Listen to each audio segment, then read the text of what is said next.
Bismillah ar-Rahman ar-Rahim. Hello everyone and welcome back to the channel. If anyone just watched that on Footy Judge Boy, you know exactly why I was late.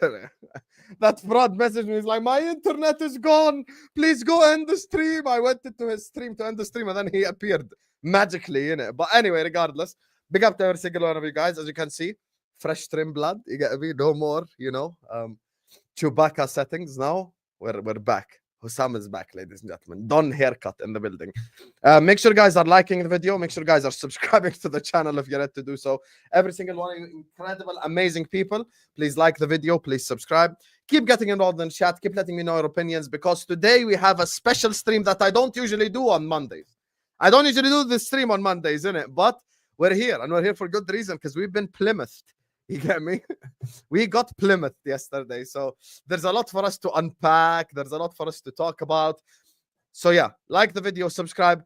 Joining me first and foremost is the English version of myself. Of course, the only other emotional wreck on the stream. I was on his channel Friday. He was on my channel Friday. And he's part of the Friday crew. The man, the myth, the legend. I absolutely love him to pieces and he knows it. Man, like Jazza in the building. How do you, Jazza? Yeah, I'm good, man. I'm good. Not too bad. Not too bad. Why are you wearing that specific kit? Is there any reason? I feel like you wear every kit for a reason. Oh, my arms just look good in them. What can I say? I don't know. Let's go! Vamos, Jamie, vamos. Joining us next on the channel, Kelleher's biggest fan. You get me? Robertson, biggest hater. We had a bad day yesterday. The anti-Robertson brigade. We really had a really bad day. But anyway, he's here. Kmack is in the building. How do you Kmack, man? We did get Plymouth. We did. We got Simicast as well yesterday. I got it. I wish Robbo had played now.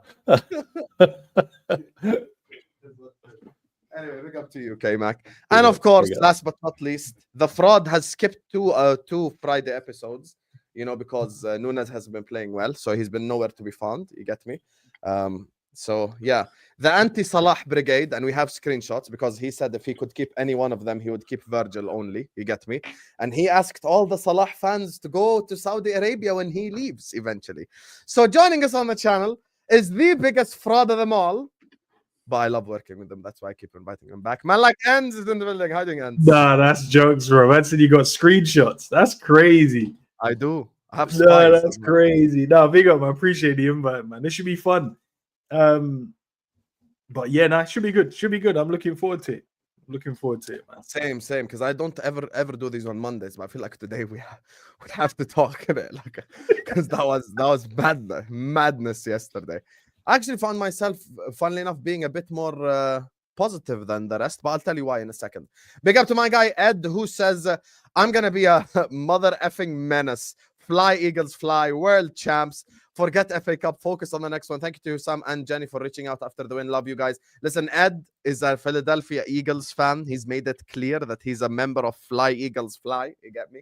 So congratulations to you for beating Taylor Swift and the other guy yesterday. You get me? I forgot his name. Mahomes, is it? Yeah, for beating them both. So congratulations to you. And yeah, I'm sure you're very happy. You're very happy. See, he knows already. I went there to end the stream because he's like, my internet is lagging. I'm going to go end the stream. I went there and then Mo just appears suddenly.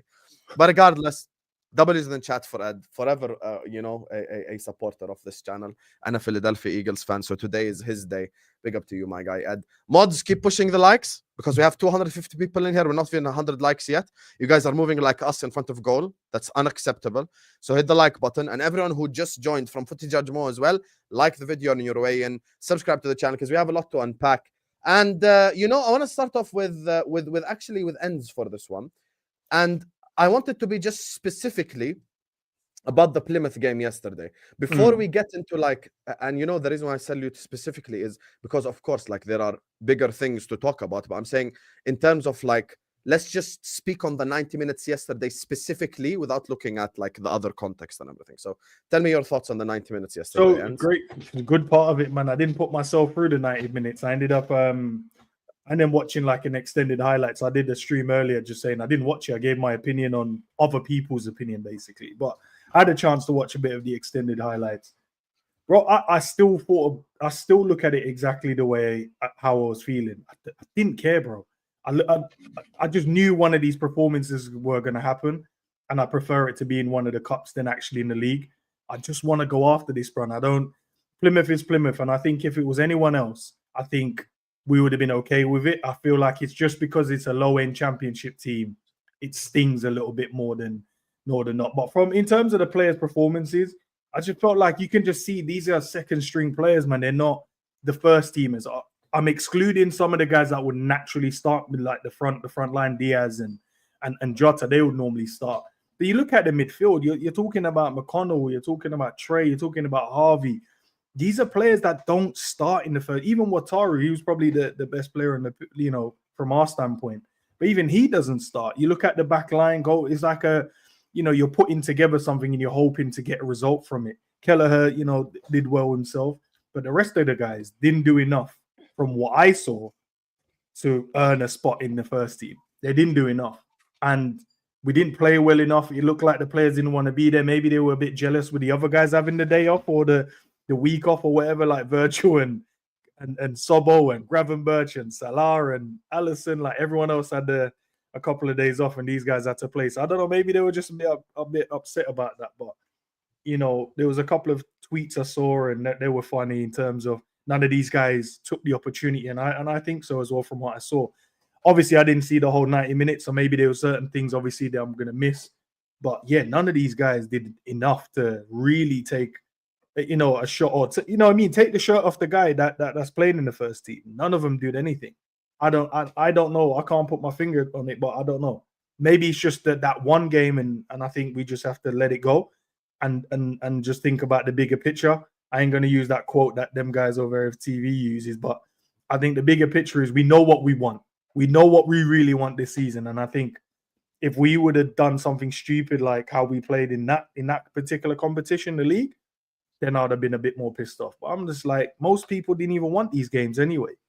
Like, do you know what I mean? We was always speaking about extra games and tiredness of players and injuries and stuff like that. So, and that's probably why I'm not taking it to heart as many as other people. I don't, you know what I mean? I just want to win this. I want to win every trophy, but I know what I really want to win. I know what two I want. And if I can't get one of them two, I want the other one. So that's just my kind of views on it, man. Yeah, I hear that. Look, I watched the game yesterday with zero emotion. Zero emotion. It's like watching an I know what Arsenal fans feel like now because that's the sort of football they watch every week. It's awful.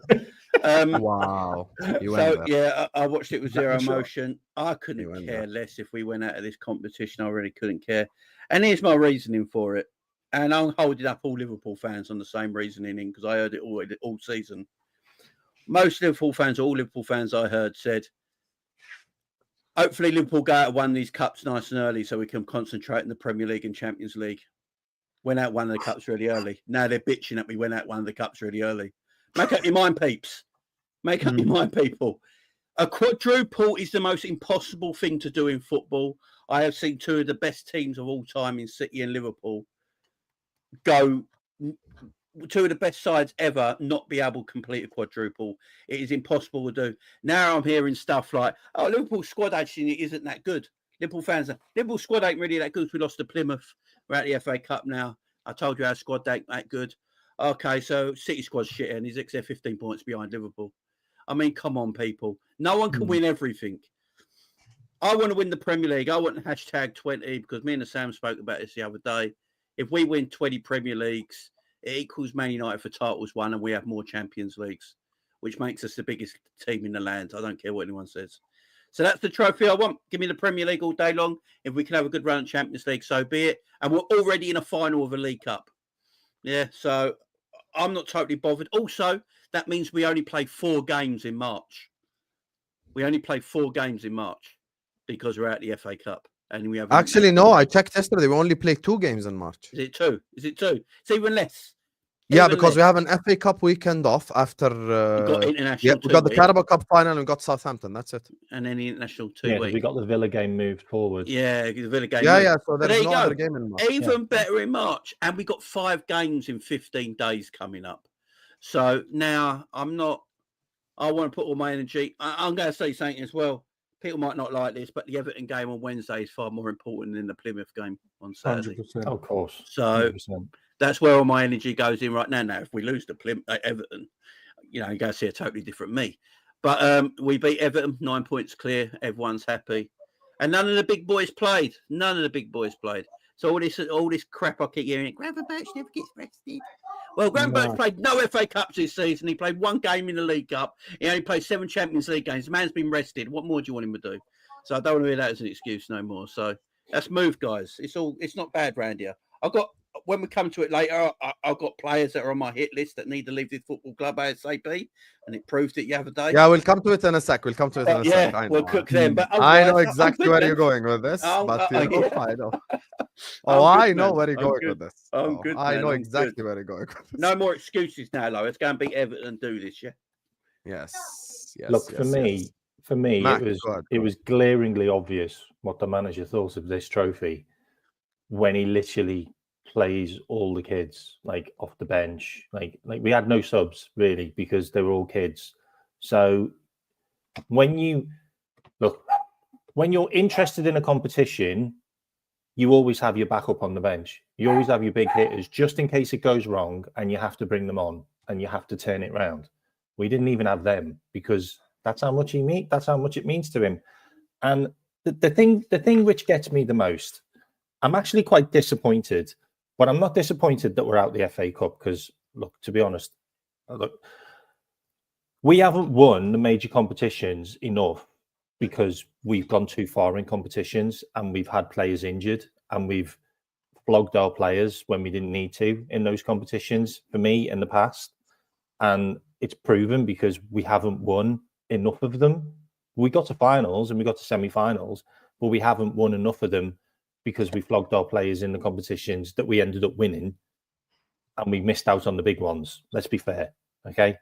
But what disappoints me the most is you've got a lot of players in that team that are being very mouthy about, oh, I love the club. I'm not going anywhere. I think I should be a first team player. And then they turn up and perform like that. Like, that's really disappointing because you've got a left back there who, that, you know, there's the Robbo out brigade and then there's the Costas in brigade. Would I have rather have had Robbo in that game? Would he have put a better performance in than Costas? It's Plymouth, for God's sake. I think he would have. And that's annoying me. Then you've got Harvey Elliott, who everybody's kind of split with right now. You know, the club probably are going to sell him, but there's a lot of fans that are like, oh, he deserves a chance. He deserves a chance. Does he deserve a chance? Because I've seen him play rubbish against some rubbish teams now. And if he can't do that, and he can't put an imprint on Plymouth or Accrington Stanley, then that's an issue for me. And then look, poor Endo, like Endo time. Like everybody's talking about Endo, like saying he's not good enough for Liverpool. Well, he's a guy who could hold his head up high in that game because I thought he was absolutely fantastic. And also James McConnell, like there's a reason why he's kept James McConnell around because I thought he had a good game as well. But for me, we had about £170 million worth of forwards on that against Plymouth, and we couldn't score a goal. And that is a major, major issue for me because you bring Núñez off on the pitch, he did nothing. Jota did nothing. Diaz did nothing, and Chiesa did nothing. And that's inexcusable. Like for me, that's inexcusable because they're Plymouth. They're bottom of the table. I think they conceded like 68 goals. Like it's not like they couldn't. It's not like they're really good at keeping clean sheets. Like they've conceded tons of goals, and we couldn't even score. Like that's a big issue for me. But we're at the cups. We're at that cup now, and we can concentrate on the major stuff. But that does disappoint me. Mm-hmm. When do we talk about the players in Husam? When are we? Well, it's definitely not the manager's fault. No, because I saw obviously Husam. I watched yours this morning. It was just talking about, and it wasn't just you. I saw other people as well. Like, what if Konate gets injured and then Kwanzaa has to come in? And I'm like, well, we've seen it already this season. It's not like it hasn't happened. You know, Konate was out with a knee injury, and not obviously defending Kwanzaa because, as I said, I only saw the extended, so I don't know if it was bad. But from what I saw, it wasn't. They didn't make him look bad. I'll put it to you that way. But Okay, yeah, let me him say step this. in. I've heard all you guys' He takes. didn't actually have a right back next to him, like a recognised right back. I hear you, but here's the issue now. I want to say this. First of all, I saw earlier on one of the guys going like, "Look at this guy. Oh, finally decent haircut. Good. When have you ever had a decent haircut, you bald bastard?" Thank you for the super chat, though, Moki. Big up to the no, I know Moki. He's a Bosnian streamer, and he's shit at all the games he streams. Imagine like streaming, like being a gaming streamer, and you're shit at all the games. I That's know Moki. him as well. Watch a lot of his streaming. Yeah, hold that, Moki. Anyway, back to the topic. Thank you for the super chat, though. Here's the thing. I've seen a bit of a meltdown reaction from certain Liverpool fans. Guys, know your limitations. Know the weapons that you have. I learned wrestling to an amateur level. I can't wrestle Khabib. He'll have me choked out within 7 seconds. Like, I can't. I know my limitations. This squad is not a quadruple squad. Why do we sit up here and lie to ourselves? Quadruple my ass. That's why I've never ever said we're going to win the quadruple, ever. And for anyone who wanted a quadruple, you're full of shit, because this team is not good enough to win a quadruple. The reality of the situation is the team that we fielded yesterday, I don't care what anyone on the panel or the chat or the whole world says, was good enough to beat Plymouth, period. So why are we blaming the manager? I'm seeing people going like, oh, Slot should have put on the big boys on the bench. Okay. And if God forbid he brings on Salah, and let's say, I'm not even going to say bad injury. I'm going to say he brings on Salah at 45-minute mark, and he has like a minor injury, just a knock for like, and it puts him out only for a week. We'd all be here like, oh my God, this was an FA Cup 4th round game against Plymouth. Why does it matter? Let me give you examples. 14-15 season, Chelsea Football Club, and for the people who say, oh, now this is going to be the start of a downfall, Chelsea Football Club got knocked out the FA Cup 4th round by Bradford City, who were in League One at Stamford Bridge, 4-2. Manchester City Centurions got knocked out by Wigan Athletic. Your defense is terrified. Will Gregg's on fire, 1-0. They got knocked out by Wigan. That's what they got knocked out by. So what we can't, and they ended up winning the league. So what we can't end up doing is sitting up here and pretending like the FA Cup was the be-all and end-all. It wasn't. It's the be-all and end-all for some of these players, because I know that there are some of those players on the pitch yesterday that's going to be the last time that we see them till the end of the season. And it's funny that Endz talks about Kwanzaa first. Can I tell you my genuine unpopular opinion? I would not be shocked whatsoever if, God forbid, Konate gets injured and Slot's first idea is to play Endo before he plays Kwanzaa centre back. I'm being dead serious. Because and I wouldn't this mind guy it. has had so many chances. And the reason why I'm not taking like who his right back or his partner has been, because he's played next to Van Dijk, looked like shit, got subbed off against Ipswich. He's played next to Bradley. He's played next to Trent. He's played next to Konate. He's played next to Gomez. He's had all the types of chances in the world, all of the chances in the world. And this season has not been up to par whatsoever. Kwanzaa did not deliver. Yesterday, everyone here knows, you guys on the panel know, people in the chat know, I'm a big fan of Harvey Elliott. I'm an Elliott guy. I'm an Elliott over Jones guy. That's how much I love Harvey Elliott. Yesterday, he could not make a pass to save his life. Every cross was shit. Every pass was shit. Every through ball was overcooked or undercooked. It was absolute rubbish yesterday from Harvey Elliott. Luis Diaz apologized to Lucho. Stevie Highway on the wing. We had dreams and songs to sing of Luis Diaz not dribbling past the Plymouth fullback. That's what we watched yesterday. Luis Diaz, ladies and gentlemen. This is the apologize to Lucho. Lucho my ass. From now on, big games, Gakpo. Khalas, done. After the performance yesterday. I can't see that again. I'm sorry. If you can't dribble past the Plymouth fullback, what the hell are you going to do in a game where I need you, mate? Gakpo is the left winger now. It's done. So when I'm talking about indicators about players, I now know who to trust and who to not trust. Because guess what? I'd rather have Gomez with one leg playing next to Van Dijk than Kwanzaa. I'd rather have Endo starting at centre back. I don't want to see Kwanzaa in an important game at all. I don't care if we're down to the bare bones. Bring anyone but Kwanzaa. Play Arne Slot himself at centre back. I trust him more than Kwanzaa. That's just how far I've gone with this Kwanzaa guy. With Luis Diaz, I'm not scapegoating the guy. Yes, you have 8 goals, but you've scored 8 goals in a 5-game period. And I'm sorry if you're trying to fight for your position. And by the way, Jamie alluded to this earlier on. Kmack did, Endz did. You're playing against Plymouth, okay? You're a Harvey Elliott, you're a Diaz, you're a Jota, you're a whoever you are, right? You're trying to show Arne Slot, I want to start against Everton. I'm that guy. Diaz doesn't get past his fullback. Jota, to be fair, I'll speak about him in a second. Diaz doesn't get past his fullback. Every single Harvey Elliott pass is overcooked. Kwanzaa's crap. Tsimikas, who I'm a fan of, couldn't cross the road yesterday. Could not cross the road yesterday. And the other guy I'm a fan of, Elliott, I think was the worst player on the pitch. Now, Jota and Endo. Guys, when we criticize, can we not just shoot stray bullets at everyone?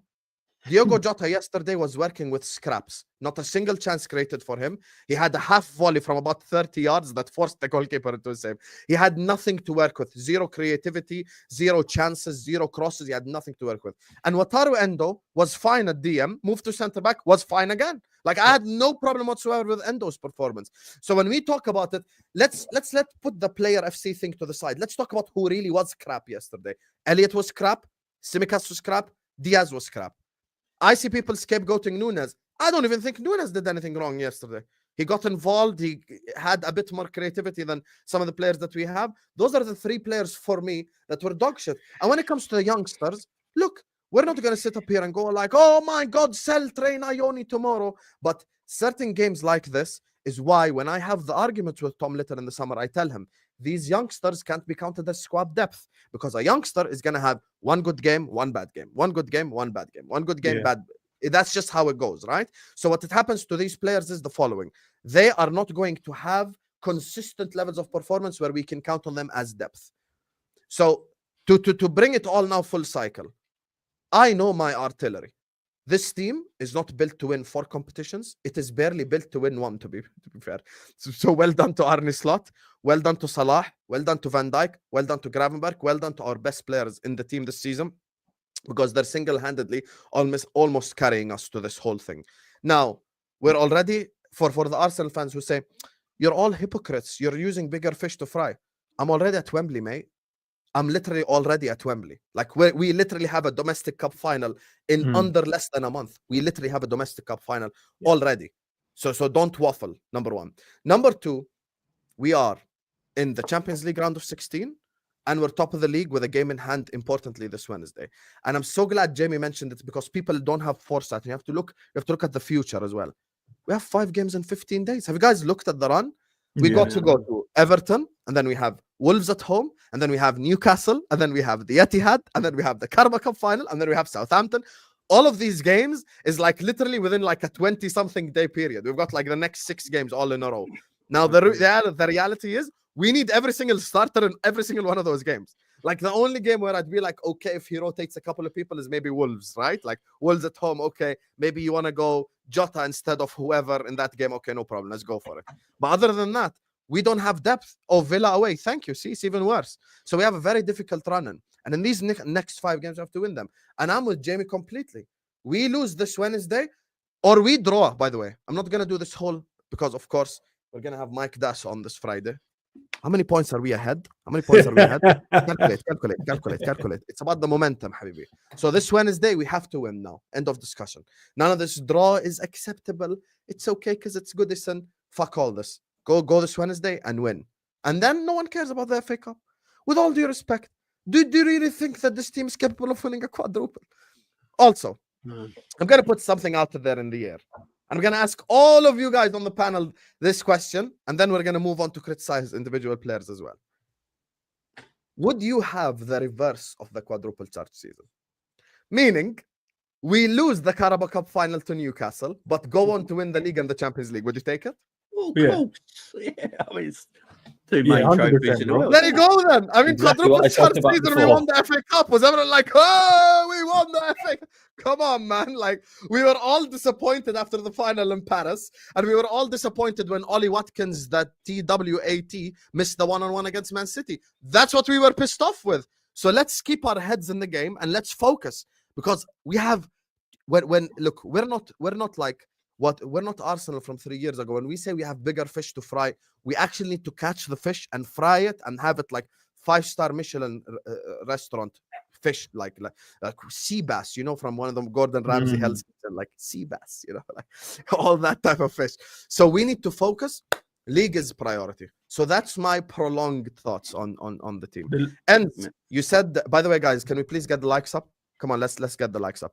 Big up to Edward, who said Endo did his job. The others need improvement big time. We had the Man United midfield quad for next season. LFC second team should be good for like the number rounds. No, I agree with you. By the way, we're not excusing the loss yesterday. We're simply saying now the players who played yesterday, don't come to Arne Slot, knock on his door and tell him I want to play.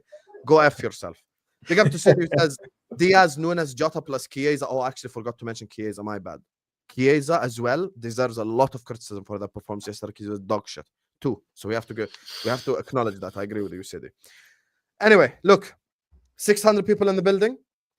Let's get the likes up. Appreciate you all in the chat. Go subscribe as well to Jamie Phillips Football Chats, Football with Endz, and the Kmack channel.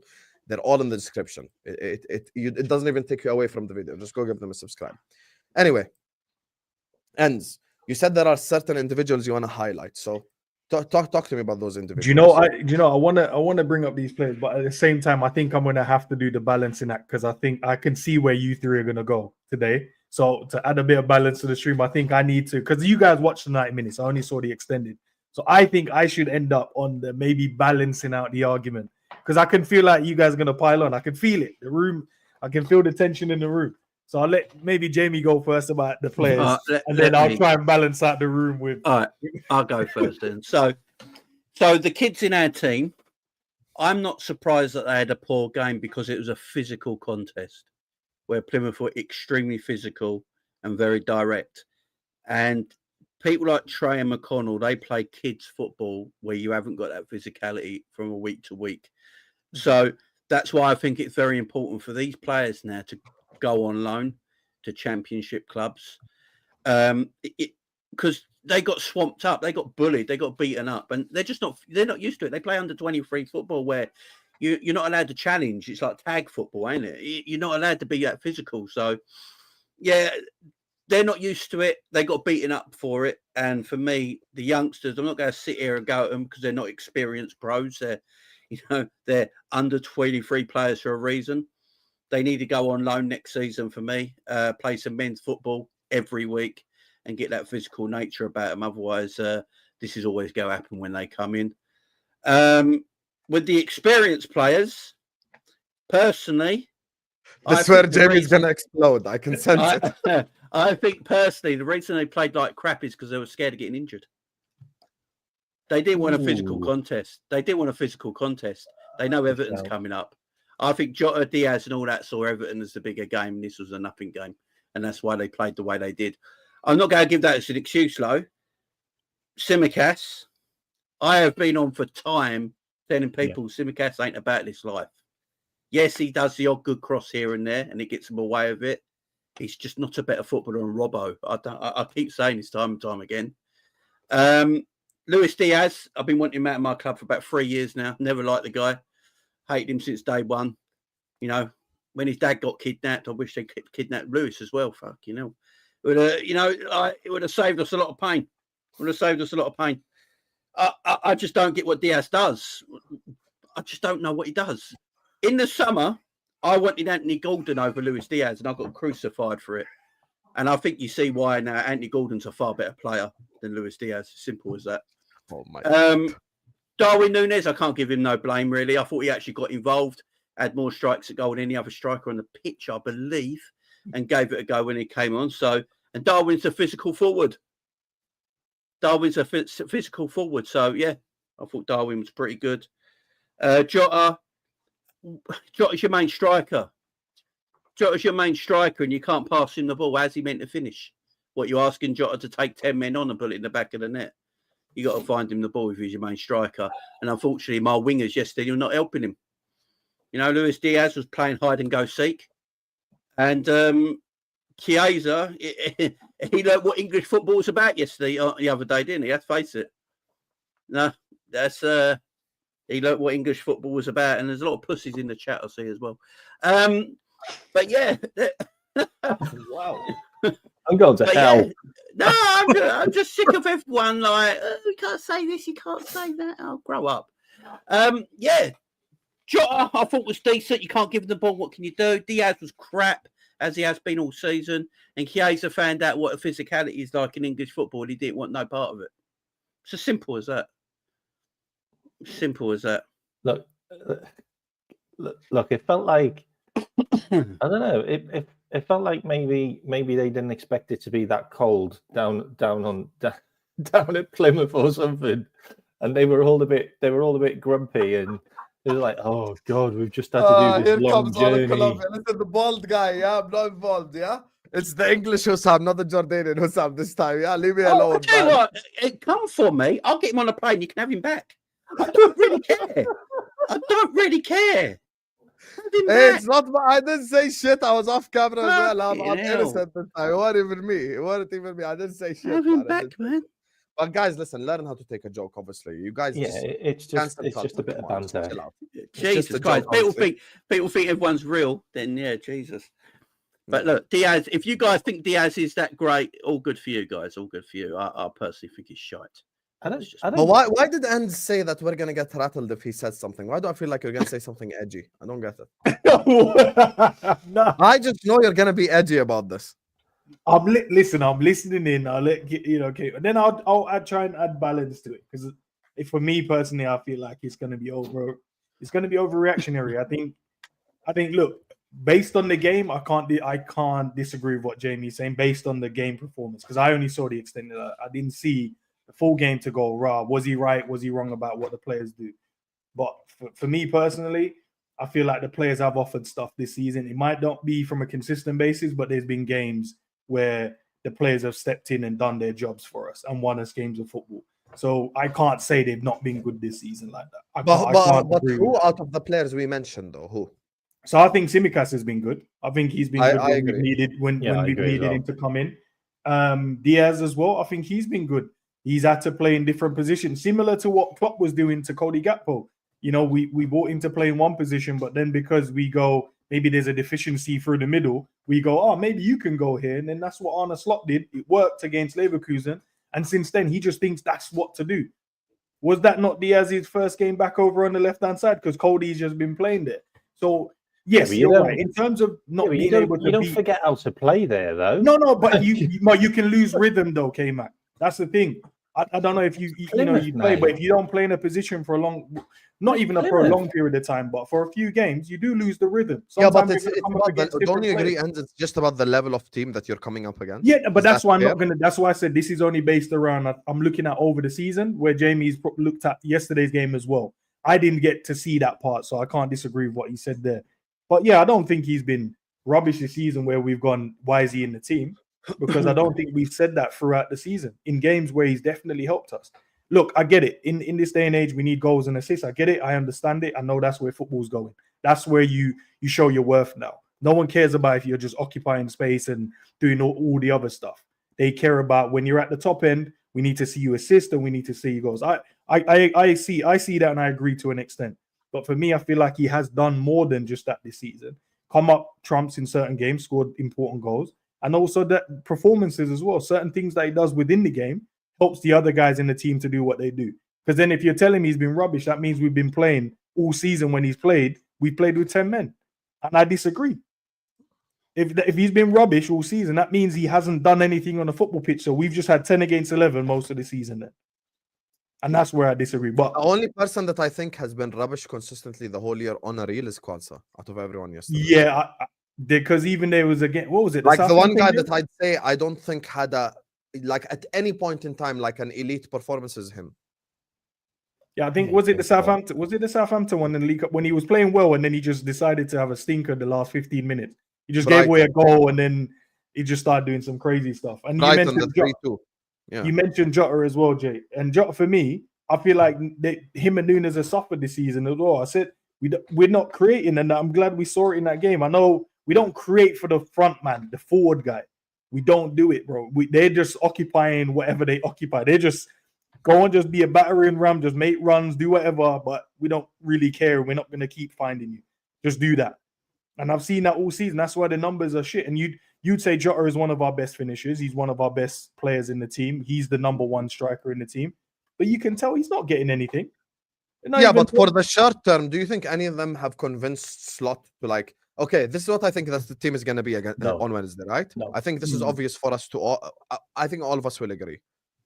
Alisson, Trent, sorry, not Trent because he's injured. Alisson, Bradley, Van Dijk, Konate, Robertson, McAllister, Szoboszlai, and Gravenberch.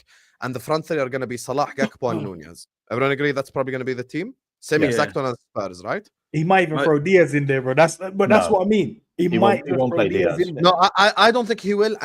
But that's my point. I think short term, none of these players can knock on Slot's door and go like, "Yo, I want to play next game." This was the team he put out. The team he put out against Plymouth in the FA Cup was the team that he's not sure about keeping next season. Yeah, and it was almost an experiment for me. What are they about? Because everyone he left at home or didn't come on or all that are the players he wants to keep. Yeah, keep these players that he played against Plymouth for me were the players he's not too sure about next season, and that's why they played. But it is the issue though, because there's sometimes not when the kids, there's other players that's been left out the squad though, Jay, and I don't think that's going to be the same excuse or reason. Because there's times when he's left out other players, and it doesn't mean he's played them and left out. I don't know, maybe a Tsimikas. We wouldn't say, well, that means he's trying to keep Tsimikas. If Costas goes next year, can I just say something on that? I think someone said it earlier on. Team? I think someone said it earlier on in the chat, and I agree with it.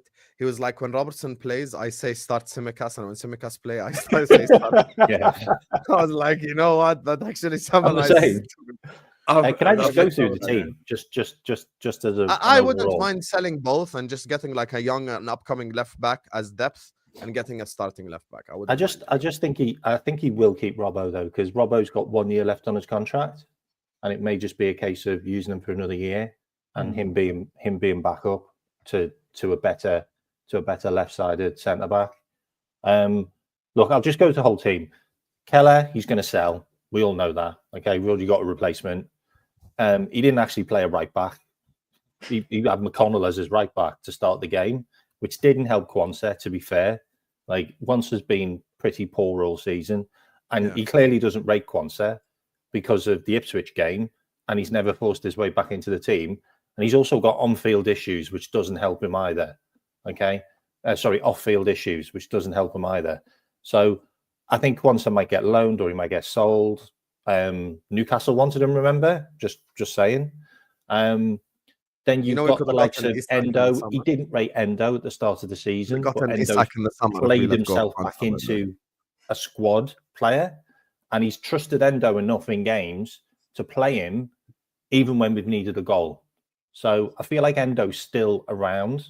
Like, he's probably in like the first 16, 15. Then you've got Gomez. Look, it was a real blow that Gomez went off, because I think... Is there any news on the injury? He said he didn't. He just felt something, and if he went for another sprint, maybe it would have tore. It would have tore. It could just be what Trent did, where it felt it and it went lit. Yeah, I think it's let me just come off. Costas, but Kmack, that's the point. Maybe at the start of the season, Slot didn't trust Endo, but now Endo has earned Slot's He's played himself in. Yeah, he played himself. You get what I'm saying? Like, now I feel like if it's like, big up to you, Jerry. Now I feel like now if there's 15 minutes left and we're 2-1 up, I think Slot would be in a position where he does trust Endo to bring him on. That's what I'm saying. Like, you know, the players from yesterday's game, like, some of them have like reduced their trust levels with the manager. Some have increased because now Slot knows, okay, Endo's reliable. I can play this guy DM. I can play him center back. I can move him around the pitch. He's smart. He's actually not as bad on the ball as I thought. Experienced. Fuck it, why not? Type thing. You get me? So like that's what I'm saying. Like, it's people earning Slot's trust, and then there's people ruining Slot's trust. Like, trust. Harvey Elliott is prime example, guys. We're talking about lack of creativity. You're the number 10 playing against Plymouth, who are bottom of the championship. Where the fuck's your creativity, Harvey? Where is it? Like, every time he got the ball in a dangerous position, he gave it to a Plymouth player almost. Like, it's overcooked, undercooked, goal kick. Like, just not one pass where he could go like, shit, what a pass from Elliott. And at the same time, against Brentford, he plays that pass to Trent for us to get the equalizer. You're like, okay, there's something there. The issue is these things come in spurts. Now, the one thing I will say to Endz is, I think maybe some of these players are good in terms of impact sub. Like some of them have now, okay, maybe you're an impact sub who can change the game for us. But as a starter, fuck all that. As a striker, But he's always been an impact sub, really, Elliot. Like last season, he got a lot of assists through coming on as a sub. True. And he kind of put himself in that, he pigeonholed himself in that kind of role, which is fine, but he thinks he's better than that. And he's played so many games now that he's going to expect to play first team football, and he probably can at a different club. I haven't even gone through the midfield. So you've got Trey. Trey's fine, by the way. Look, Trey got booked early on, and that was him, really. Couldn't really do much else. And he's a 17-year-old kid. Like, seriously? Like, he got played because Jones wasn't fully fit. Yeah, and that's why Jones didn't come off the bench, by the way. Because Slot's already said. I heard apparently he was sick, but I'm unsure. Yeah, he didn't want to bring him off the bench because he wasn't good, and he didn't want to risk him for the next game, which is fine. So that's why Trey played probably. Otherwise, Trey probably would have been on the bench and Jones would have played, and that would have helped us a lot in midfield, by the way, because we were light in midfield. Elliott's not a good central midfielder. We all know that anyway, because he had an entire season where we were crap because he was in midfield, and it was the Harvey Elliott experiment, which didn't work. Plays better as a 10, but then he hasn't really been that good as a 10 either, because he doesn't do much defensively, which is a problem, and that's what Slot wants from his number 10. He wants him to be able to be strong in the tackle and be able to track runners and to be able to do all that stuff as well, which Szoboszlai does and Curtis Jones can do. Elliott can't do that, hence why he's not playing. And then you got McConnell. I thought McConnell was great, by the way. I thought he was probably one of the best players on the park. Like, and I saw him get a lot of stick though, Kmack. I saw a lot of people give him stick as well. No, I thought he was great, mate. I thought he was really good. Like, seriously, like his numbers were great. Cool. Like, McConnell had the best chance. Like, he forced their goalkeeper into a really good save. Yeah, but that's why I'm saying I'm not going to blame any kid. I'll be honest. No, he's not a kid, McConnell. I think he's like 20, but he's played himself into the subs bench for me, McConnell. I think you'll see him on the subs bench a few times now. But the attack, I'm sorry, there's just no excuse. There's just no excuse to have that much firepower in your team against Plymouth and you can't score. I'm sorry. Yeah, like, Diaz, Jota, and Chiesa, all three of them were poor. I'm sorry. They're all seasoned internationals. And if we're looking at Chiesa as the Salah replacement, then we should just delete club, like right now. Man, that's just not good enough, like, for me. And look, the only excuse I've got for Jota is Jota hasn't really played that much. Like, and you know what he's like sometimes. He's quite sluggish. You can't. You have to keep it the same, bro. You can't say. No, I get it.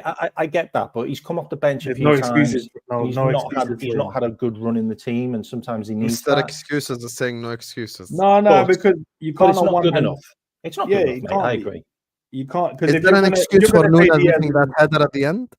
No, there isn't. Basing it off of the job. I made him an excuse today. I was like, I'm not blaming Nunes. See, same energy. No, that's not an excuse. You're right.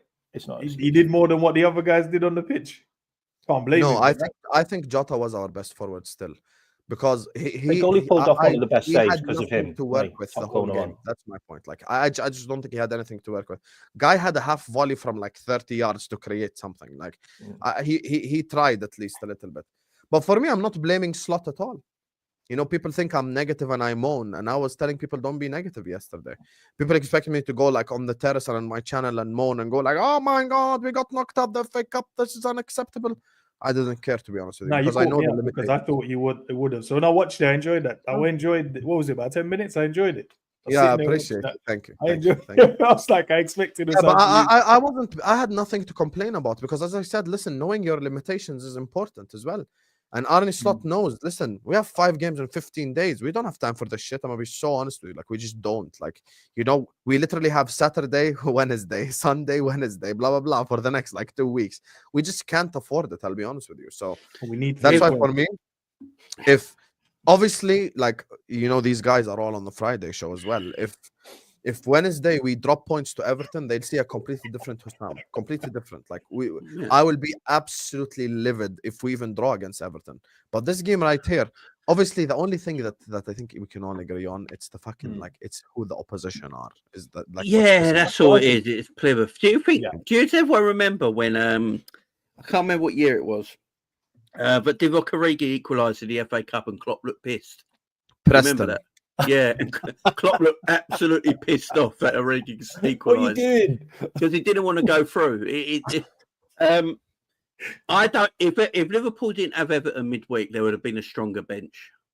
There would have been a stronger bench, and I think that tells you everything that Slot feels about where we're going as a football club. The fact that he decided to put a very weak bench to Plymouth, knowing that it would be a tough game because of the way Plymouth are going to play, tells you everything you need to know. Really, the Everton game was more important to him than the Plymouth game. It's as simple as that. It's just as simple as that. And he's managing the club properly. That's called managing. You know, Yeah, I agree. I'm with you, your Jamie. players. 100%. So you can't. If he went and played a full strength, could you imagine people saying it's all slot? Can you imagine if Slot decided to play a full strength 11 against Plymouth with Everton on Wednesday? Can I just say something on that? If that was would've gone Jurgen mad. Klopp, you can guarantee that Konate would have got injured in that game, and he'd have missed some really important games to the end of the season. That's what I'm saying. happened so many times. That's why Jamie keeps shouting when people mention fatigue, because we're like the 19th team in the league and running and very well rested. 20th And now. 20th now. Hustle Bones, you say this, right? We have plenty of depth to rotate, but Slot chose wholesale changes. Okay, so you're talking about depth. Kelleher is Allison's depth. Bradley is Trent's depth, but Trent is out, so Gomez is now the depth. Kwanzaa is the depth for Van Dijk. Tsimikas is the depth for Robertson. Harvey Elliott is the depth for Szoboszlai. Endo, who started, was the depth for one of the DMs. McConnell, fair enough. Maybe he's not the depth. Jota, Diaz, and Chiesa are the depth for our front three. So barring one of the kids like a Ione or a McConnell, that's literally the depth, bro.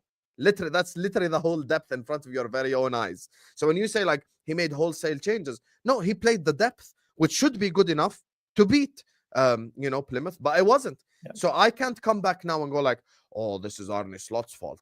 Because when Arne Slot fielded that team, he knew he was good enough to beat Plymouth. We all knew he was good enough to beat Plymouth as well, but they just didn't do it. That's why I'm blaming individuals. I'm not blaming the manager. Yeah, they felt like they just took the day off.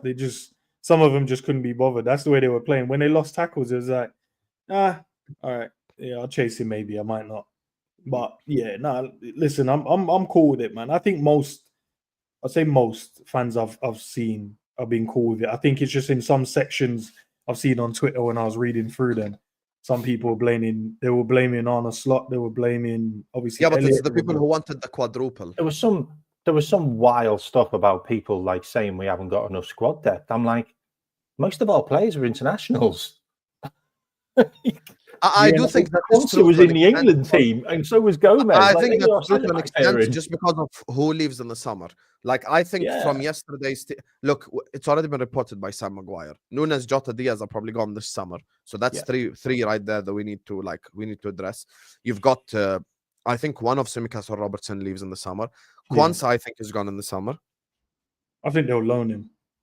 Yeah, I think if Newcastle come back, I think we'll probably listen to Kwanzaa. But yeah, you had all the guys you'd class as your first teamers all rested, and that's what we've been wanting all season. Everyone's like they're playing too many games. Virgil had the day off. Konate had the day off. An extra, rest. It's like you can't win it. It's like you can't win the weekend off. McAllister, Sobo, Gakpo. If all of these guys had the time off, Robbo, but now everyone wants them to play. You can't win. You can't. You literally can't win with fans. It's just mad.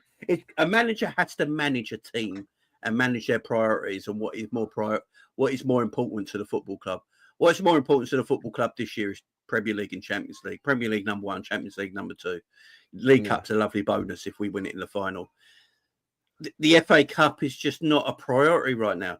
And again, if the game on Wednesday wasn't here, we didn't play again till Saturday, I think you would have seen a stronger lineup and a stronger squad bench. Yeah.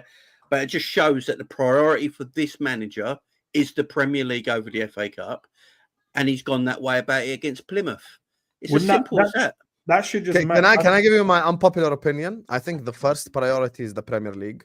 Yes. Second priority is the Premier League. The third priority priority is the Premier Premier League. League. Premier That's League. the thing, Fourth though, priority man. is Premier League. Like No, but that's the thing. The manager, That's the only thing And we guess win. what? It is the for me manager, as well. the manager should align. You should see by what he did. You should go right. He aligns with what we're thinking. As fans, Exactly. he aligns from what he did in that game in terms of that lineup because he knows how important the Everton game is. You should be like, look, I know what he's taking serious now.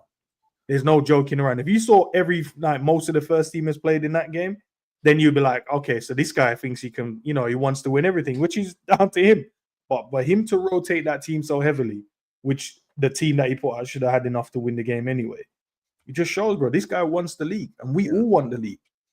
So let's not blame him for the team's dead performance, bro. They just performed Osvaldo, it's badly. not my fault. You have been It's- watching the channel. You know the barber wasn't there for the last 3 days. And as the guys on the panel will tell you, you never cheat on your barber. Because You some don't, other guy can yeah. fuck your hair up. So what I did was, today I was like, are you there, you fraud? He's like, yes, come cut your hair. I'm like, yalla, Yeah. let's go. So he wasn't there. You never Mhm. change barbers, man. Never change Never barbers. change barber. And if you Never. live in London, you never change to your kebab either. You know what I'm saying? You know, Yeah. you go I to say love it. kebab shop every week. Okay, let me Um, just grab these super chats before we just move on to the Everton game as well and discuss the bigger fish to fry.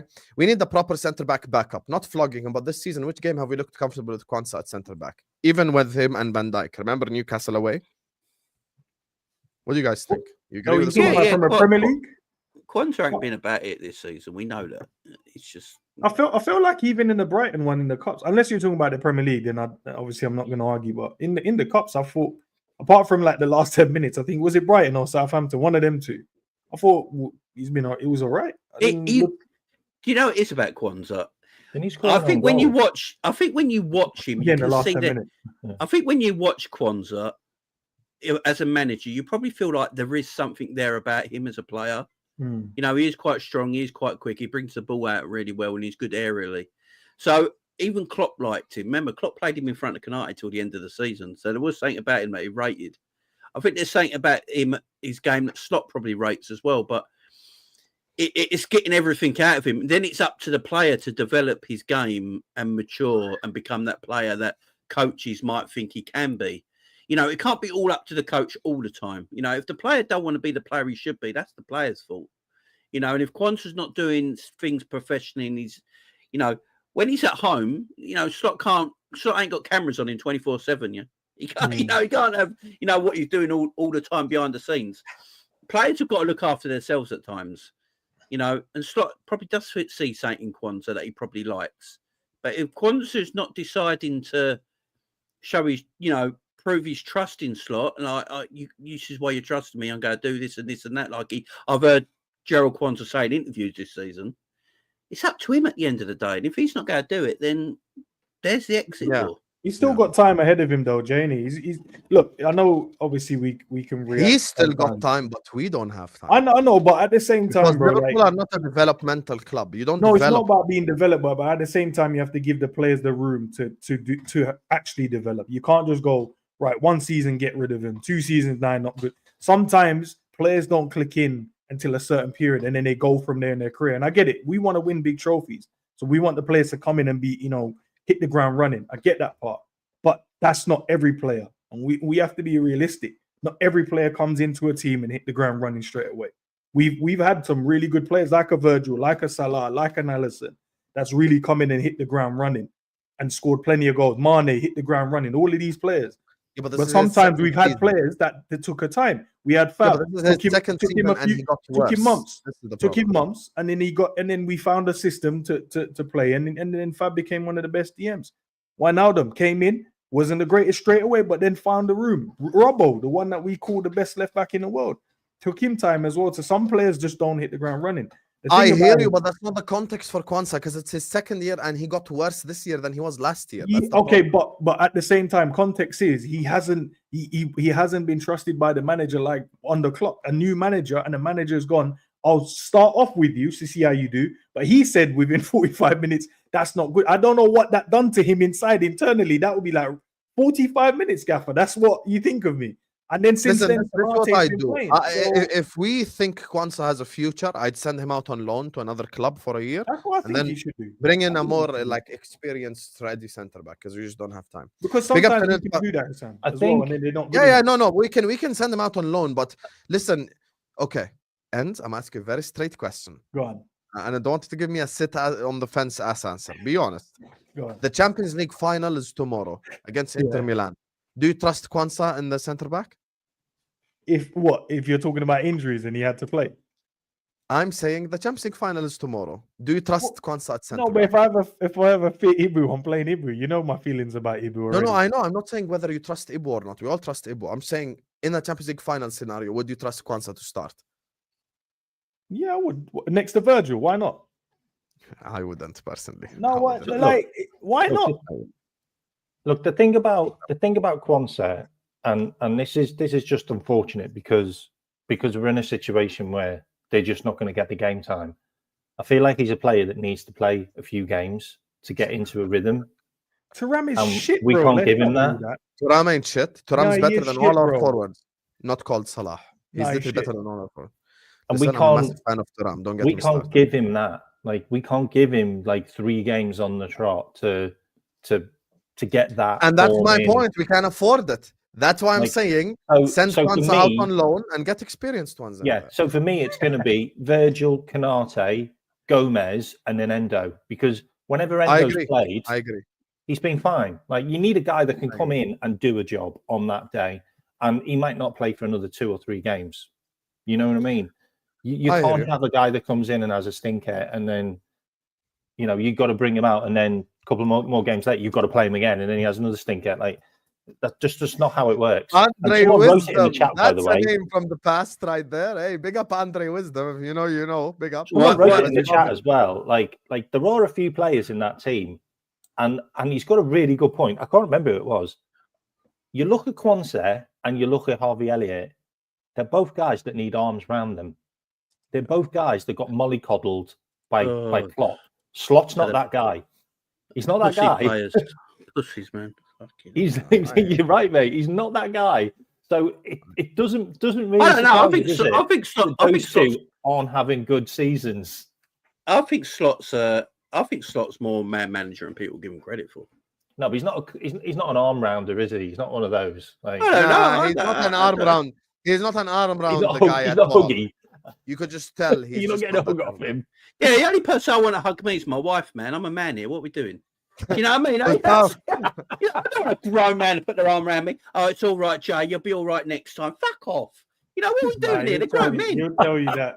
He'll What tell we you on doing, 2 man? counterattacks. Yeah, could've he done will. that, yeah, Listen, that's what he did. after he subbed off Kwanzaa at halftime, like I just know that's like a different type of guy. He didn't Big up to get a Liverpool hug. who says, Husam, I don't know how you can handle cooking from Hamza and Igal. I can't. I'm sorry. I'm a sore loser. I didn't even watch the FA EFL Cup parade. I'm watching the stream because of the Liverpool panel. Big up the panel. You never walk alone. Hey, I've got Igal at 8 p.m. UK time. I'm sure he's going to twist this into this is the start of the Liverpool downfall and all this. So listen, when Igal speaks, I come ready. Because our first team didn't play. Yeah, That's a damn I listen. fine, Don't worry, I can handle Igal. I know exactly. Mate, you what took a Igal 2-hour does. cooking yesterday. Big up to you, Nilofa. Yeah, yesterday Hamza went in. He went in. Big up to Kalamanto says, nice haircut, Naim and Husam. Let's teach the lads some Arabic. So when someone gets a haircut, you tell him Naiman. And the response is, Allah yanam alik. That's the Arabic lesson for today, ladies and gentlemen. You get me. So big up to you, Kalamantas. Thank you for the super chat. Our depth players lack proper pace / explosiveness. I mean, the explosiveness was supposed to come from Diaz yesterday. It was supposed to come a bit from Elliott yesterday. It was supposed to come a bit from Chiesa yesterday. But there was no real explosiveness. Just explosions, shit ones against us. You get me? So, yeah. Anyway, speaking of shit ones, let's actually unpack the important game coming up, which is Everton. Big up to everyone locked in. Make sure you guys are liking the video. Make sure you guys are subscribing to the channel if you're yet to do so. I want to talk about the Lovren and Salah comments as well. Guys, we have 600 people in here. We're talking about clinical edge and explosiveness, and you guys can't even hit the like button, and it's a free button. So close your live chat, hit the like button, and come back and continue to enjoy the show. Big up all the super chatters. Big up everyone who's shown us love. I appreciate every single one of you guys. Mods as well. Big up to all of you. So, Everton, the last topic of the day is Everton / Salah contract. And the reason why it's / Salah contract is because, as we all know, obviously, Lovren come out and said the madness in it. So let me start off with you, Jamie, for this section. Why are you mad, Jamie? Why are you so like just? I'm not, man. I'm not mad. I think you are. I really think you. Is it because of the Salah contract thing that you're angry? Oh no. Lovren's bullshit. Yeah, let's go for it. Yeah. Yeah. Let's go for Lovren's bullshit, shall we? Go on. Let's go for Lovren's bullshit. Lovren's bullshit is just him basically going, I haven't spoken to Mo Salah for 3 years. Let's get myself back in the news headlines. That's all it is. Yeah, apparently we're best mates. Yeah, of course you are. Lovren's basically just saying what we all feel. He hasn't signed a contract yet. What are we doing as a football club? He has. Like, Mo ain't going to ring him up. He ain't phone him up. Oh, Lovren, I ain't spoke to you for about 3 years. Guess what? His club still ain't gave me a contract. No, it's not what we're doing here. Like, come on. Lovren knows more than everyone else, apparently. Fucking hell. Lovren just needs to keep his mouth shut and get on with his own stuff. I mean, he needs to keep his mouth shut before some of the cup finals we had with him. Yeah, I just... Yeah, like, if they're close mates and all that, I've got close mates. I don't tell them everything about my personal life. Do you know what I mean?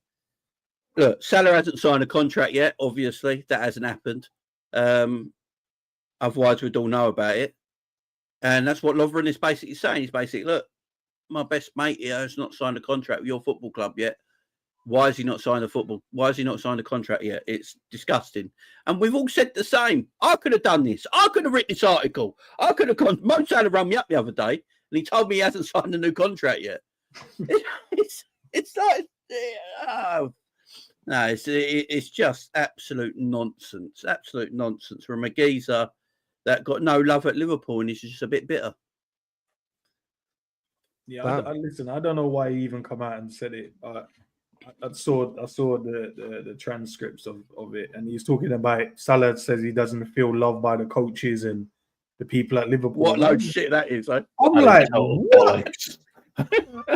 That's I've never crazy. seen Salah more Salah's happier. going to tell you that when he's still playing at the club. That's what he's going to tell you. That's crazy. If he look, I'm going to stand on the fence of like I don't know if he did say Part of me saying is bullshit, but I'm like, all right, they play together. They probably have each other's phone number. Maybe he sent him a text and he read it out of context. I don't know.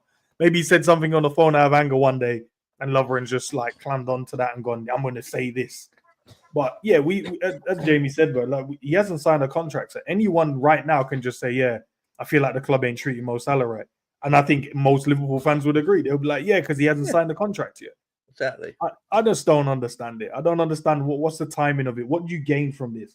Was it what do you gain? Do you think that's going to help Liverpool Football Club currently? We're trying to go after a title, and you want to, I don't know, just like bring up dirt on the club. Like I don't know what your aim was. I don't know what you thought you could get out of this. And maybe Mo probably phoned him and say, "Yo, bro, what are you talking about? Shut up, man. You know what I mean? Don't try and get me into trouble right now. I'm trying to negotiate a deal, and then you're coming out and saying stuff like this." And be like, oh, is that how you really feel then, Mo? You don't think that we like you here or something? And this is what I'm saying. Like, everyone in the comments is going, but they're best friends. So Salah is going to tell his best friend. Lovren's not being a best mate, is he, mate? Dobbing him in. All the personal details that, oh, yeah, Salah don't feel loved by the club or even the new manager and coaches. And then Lovren's just going to tell the world. Yeah, cheers for that, mate. Like, what is this nonsense? That's my best mate. Yeah, my What's best this mate. nonsense? Throw me under the bus. You know, he's not going to hold that in. Shit, Salah's just told me some major juicy shit. The first thing he did was get on the phone to tell someone. Tell his story. So first thing he did. You know what I'm saying? Like, that's just mental. Like, Mo must be sitting there going, why have you said that, Lovren? I thought you was my pal. I thought you was my mate. Now Slot's giving me the side eye when I walk into training. It's like, everyone's writing in the chat they're best mates. Well, it won't be for long. If that's real. Yeah. No, I just didn't know what the game was. Beginning of the season. Salah, look at the end of the day. At the beginning of the season, guys. If it was at the beginning of the season, before the new management came in and Salah weren't too sure, and that chat came all the way at the beginning of the season, that might have some credence. But if it's right now in February and they just had this conversation, when we know Salah looks as happy as ever, he talks well about Arne Slot in interviews, and Salah ain't scared about coming forward in an interview. We know that. He'll say what's on his mind. And he loves Slot by all accounts, and the coaching staff and all that. But Lovren says it different, man. Lovren says it different because they had a cup of coffee once together. Hey, friends. Jerry's a waste man. Look, Salah looks like he's having the time of his life right now. Like he runs the coffee club. Like he sat there every morning, like at the canteen at the coffee club. That's his bag.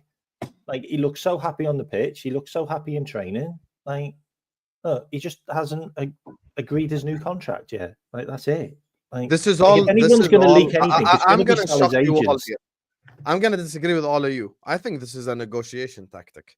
Yeah, I think yeah. that this is a message that Salah is sending because, as I've said all season long, the only guy that has better PR in the whole team than Salah does than Liverpool itself is Salah. Because if that guy speaks up, like all the journalists want to talk to him, all the journalists want to know what he has to say. So I think this is like a tactic to tell the whole world, yo, these guys are fucking around, by the way. Just so you guys know. I'm going to put it out there from my best friend at the club, type shit, because we know how close they were. So he's just going to go out there and put it out there in the sky so you all know that FSG is at fault, Edwards is at fault, Hughes is at fault, and they're all sat there scratching their assholes instead of giving me a new contract. That's basically what they're saying. So I think I disagree though with Sam because our club ain't gonna be like, oh, because Lovren has said this, let's now just give Mo whatever. They're not gonna do that. It's not about that. It's about the PR. Yeah, no, but we've seen that all season, bro. What's the difference in this? Well, we just bring something up again. We've seen it all season. Mo Stockton spoke to journals and said nothing's been sorted. He's done it on Sky. He's done it with everyone. Yeah, but it's good to do it once a month. So because Lovren spoke, that means everyone's here's the thing. like, He done it in August. He done it in October. He done it in September. He does it once a month. This is his I believe that part of it. The only thing I don't believe in what Lovren was saying was that he's unhappy with the coaching and all that. That's the bit I don't That's believe. the only thing I don't believe, right? But everything else I can believe it, yeah, right? If it is a PR thing, it is a PR thing. You want the ultimate Liverpool PR, right? I bet you any money Liverpool sent Billy Hogan to sort out Mo Salah's contract because Richard Hughes couldn't do it, yeah? Right? And then that's the PR they show, right? At the end of the season, like Mo Salah, Billy Hogan had to step in to make sure Mo Salah weren't going anywhere because they were too afraid. That is the FSG PR you're going to see at the end of the season. You know you are. You know you are. That's what you're going to see. I don't care who does it as long as someone does. We're going to do exactly what... And here's the thing. Let me tell you all something right now.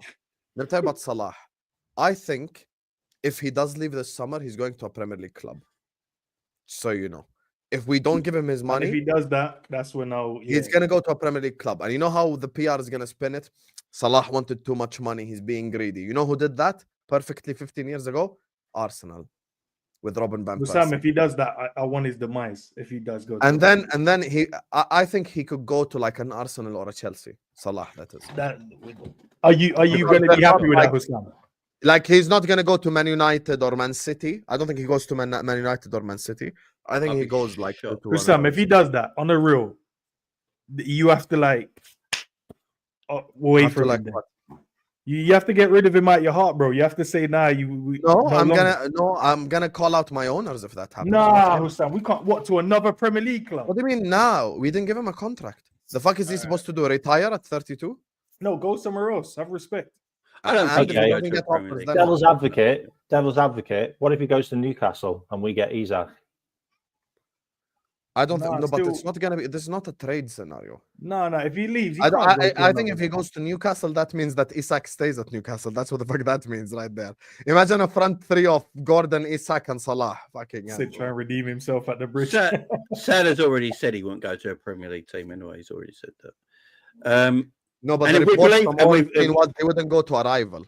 Yeah, well, Chelsea and Arsenal are rivals, aren't they? If that's not what the article said, though. Rival as in traditional rival. Man United. Chelsea and Arsenal. If he left us and went to another Premier League club, then yeah. Chelsea and Arsenal are bigger rivals than Man City. I disagree with you. I don't think Arsenal are our rivals at all. I don't think we have a rivalry with Arsenal. I think we have a rivalry with United, with Everton, and with Chelsea. Those are the three clubs I think that. If Salah went to a Premier League club, he's dead to me. Yeah, simple as that. He has to be. Because it's his choice. It's his choice. Because he's gone on a free. Yeah. The thing is, the reason why I wouldn't blame him is the club have fucked up royally then. Then we see how the contracts are really. If he goes Then to Chelsea, every for time less we than play what he's on against him, now, I need his demise, bro. If he does go to another He Premier won't. League. He won't go to. He I won't go to support Saudi. He Liverpool won't go Football to Club. I don't Saudi. support an individual, but at the same time, I can recognize who's at Some fault of you for guys certain do, don't lie. situations. I don't think No. Arsenal would give him 500 grand a week. No, anyway. I can. Oh, Arsenal right now are desperate. If they could get Salah on a free, they'd What? give him half There's a million. no way What's it's going. Kai The Havertz thing is, done? Arsenal fans would have to live in shame because Saka would be dropped to the bench. But what? No, Saka would ain't just Kai go left Havertz- wing. Is Kai Havertz not on 300? So he'll definitely pay more 500. Yeah, exactly. They can give more 500 a week if they Yeah, get they they all ain't of will it. go. definitely- They ain't They going to won't do pay 500. They won't. that. They will. Trust me, they will. If Right. he's a Ballon d'Or like favorite and he goes on this season to perform at an elite level. You just. By the way, You it's just. the same with Virgil. If Virgil decides to go play for like I don't know whoever Newcastle, let's say both of them go to Newcastle or both of them go to Arsenal, whatever it is, whichever club they decide to go to, right? I know that my entire energy will be at the owners and the club, not at the players, because I know that we had these two players in our hands and the club fucked it up. That's just the reality of the situation. So my like with this whole Salah, Van Dijk and Trent situation, my whole energy is at the club. And even this guy right here, he said he's gonna fund the plane himself if they don't give them the contract. So Oh, he can I- said yeah, that. like, They're my guys, man. They need signed deals. Look, can I just play devil's advocate on this one as well, though? Because go on. look, the owners are going to fuck up on this if those two go. Okay, I totally understand that, but we also have to realise that these guys aren't staying for the love of the club if they leave. They're not staying for the love of the club if they leave. So everyone can sit there and go, "Oh, they love our club. They'll do everything for us." No, if they don't stay, it's because of money. It's because they want more money. Like that's just a fact. Because we've offered them contracts and they haven't accepted them. So if they really love the club that much, then they would have signed new contracts already.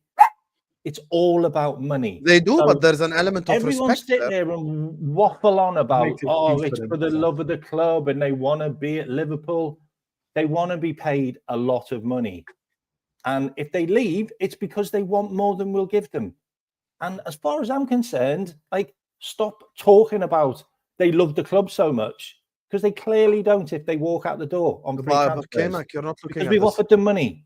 No, but you're looking at it. I'm looking at it from a Right, my different dog perspective. agrees. You can love the club and at the same time there's an element of respect with it, which means if you're Salah and you see Kai Havertz on 300 grand a week, you're gonna want more money because there's levels to this game. Like you're seeing Kevin De Bruyne, Haaland, etc., getting all these money.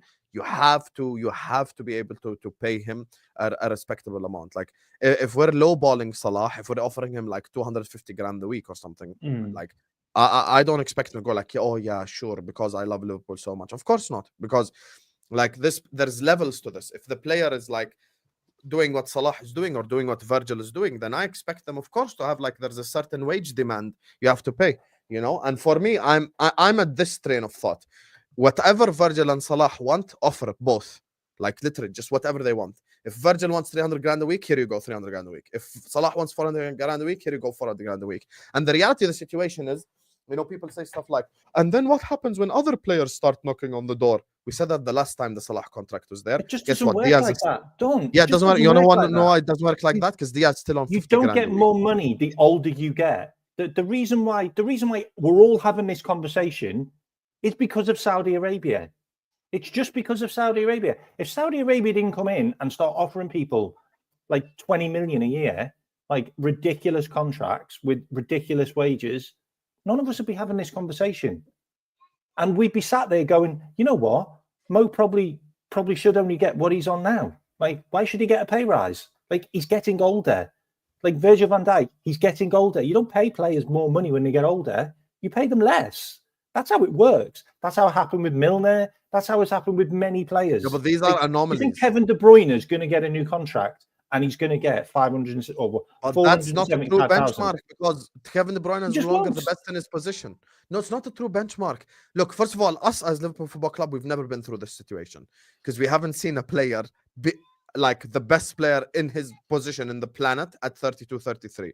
Both Virgil and Mo are. I think Virgil's the best centre back in the planet, and I think Salah is the best winger in the planet / forward, whatever you want to say. So with those two, I think these are anomalies.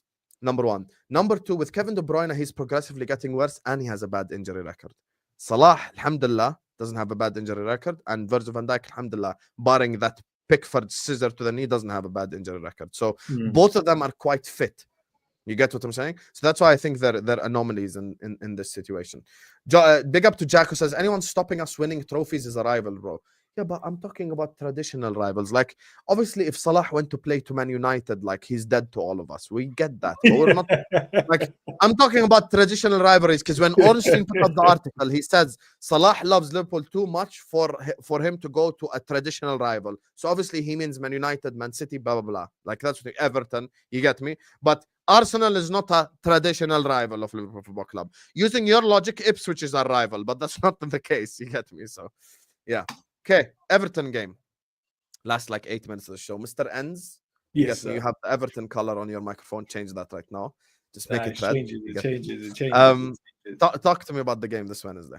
Must win, bro. Exactly what you said. I think if we don't win this one, I think that's when you're going to see. I think all of us will be upset, bro. I think all of us on that show, and is it Friday? I think that's when everyone's going to be annoyed, and I think that's when we might end up losing our minds and say some stuff. We need to win. Everton is going to make it difficult. They're going to make it a slugfest. They're going to make it one of those type of games that none of the players want to play in. The only good thing I see, bro, is because we have Arne Slot now, and I think he will go into that game not thinking about Everton as if, we want to go in there, we just want to run and tackle and whatever. He's going to go into and go, right, we just need to take our chance, be solid at the back, keep the ball, tire them out, keep shifting the play, and then hopefully find an opening and win this game of football and not get tied into this crazy up and down stuff. But they're going to make it difficult. They're going to make it into a game where they know they can derail our season on this game. It doesn't mean that it will happen. It doesn't mean if we lose or draw, we still have 6 points. And God willing, that will probably help us cross the line. But they know the importance of this, because if we win this game, we go 9 points clear and level games. That then sends the message to Arsenal Football Club going, yeah, I don't think we're going to be able to stop these guys. I don't know. 9 points is a lot. You're expecting us to lose 3 games in a row, and you have to win those games. That's what you're telling me. I don't think they have that. They're going to drop points, and so are we. But it all depends on when we do that. For me, we just need to just make sure we take our chance. Everton, in Endz's opinion? Key to beating Everton. Tell me like 3 things we must do to win this Wednesday. Solid defensively, no passengers on the pitch, and be clinical. I think once you're clinical against Everton, I think they if we go into this slugfest thing, I think that's great. So clinical, no passengers on the pitch. That means we can't be carrying anyone. Everyone to a man have to be doing their job, and we just be calm and defensively. Just be calm. Keep the ball and play. Those are my 3 things. Jamie, Kmack. Sorry, yeah, my daughter, go away. Yeah, look, for me. Right, yeah. You go. Yeah, you go. Sorry. Thank you. That's just strip parenting. Oh, okay. No, look, the Everton games, it's a weird one, what I'm about to say, yeah. But I'm actually glad we're facing Everton when they're actually better. Because their players will feel like they can give it a go against us now because they're scoring goals, and they will try and create chances themselves by leaving gaps in behind. I reckon we played them when we was meant to play them. I think we might have struggled. Yeah, so I actually think we're playing them. It's a weird thing to say. I actually think we're playing them at a better time than we should, even though they're in better form now. Because I just feel like their players want to try and express themselves, try and get up the field a little bit more. They're in goal scoring form. They ain't go just sit there and play a low block. They go try and play their game. And because of that, I think that's going to be easier for us to get the goals we need and get in behind this Everton team. So I feel like it'll be a hard-fought win, close game, but I think we'll get the 3 points and go 9 points clear. I want to just touch on that as well.